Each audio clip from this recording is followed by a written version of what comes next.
இந்த பாட்டும் நான் க்ரியேட் பண்ணது தான். மௌனம் ஒரு நிம்மதி அல்ல, வலிகள் இருக்கும் உணர்வுகள் தான். சிரிக்க சில காரணம் தேவை, அழுக அது தேவையில்லை. பல நாள் யோசித்து பார்த்தேன், ஆனாலும் புரியவில்லை. ஒரு நாள் விடையை தேடி போனேன், ஆனாலும் அது கிடைக்கவில்லை.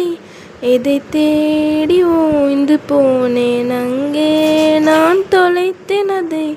ஒரு காரணம் தேவை எனக்கும் விடையாக தானே.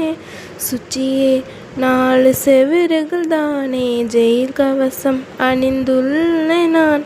பால் கூட வெறும் தண்ணீர் போல் இருக்கிறது, தினம் குடிக்கவில்லை. நீங்கள் சொன்ன அறிவுரைகள் ஆனாலும் நான் கேட்கவில்லை. இதோடு இது முடியுது.